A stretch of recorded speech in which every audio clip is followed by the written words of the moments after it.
Raised in the north of Namibia, Tjijombo joined SWAPO shortly after its formation in 1960 through the late Nathaniel Mahulili.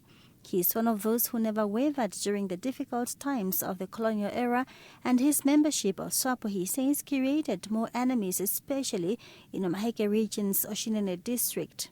As a result, he lost 50 heads of cattle to South African soldiers and some black Namibians.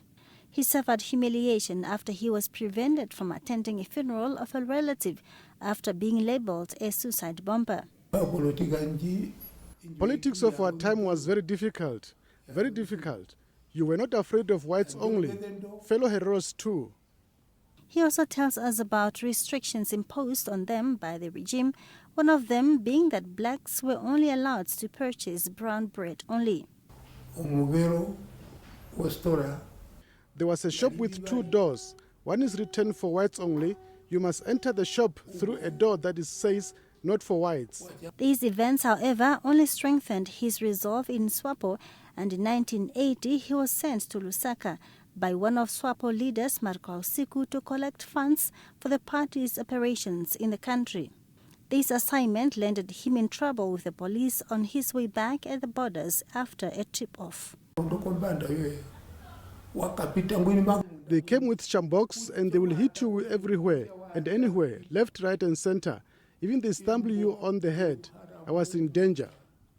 Tjijombo also transported people into exile, especially those who would go through Botswana, and mobilized support for the party, mostly among Oshihero-speaking communities. St. John's Apostolic Faith Mission, under his leadership, which still stands today, did not also survive political harassment of the time, as it was seen as a SWAPO church.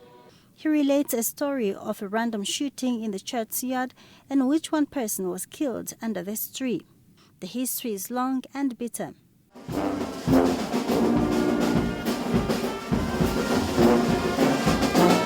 From his childhood, he was called catechist or catechized by his parents, a nickname that automatically decided his future into becoming the man of the cloth. Catechist is recognized by government as a war veteran and has also been honored by the city of Windhoek in a street named after him.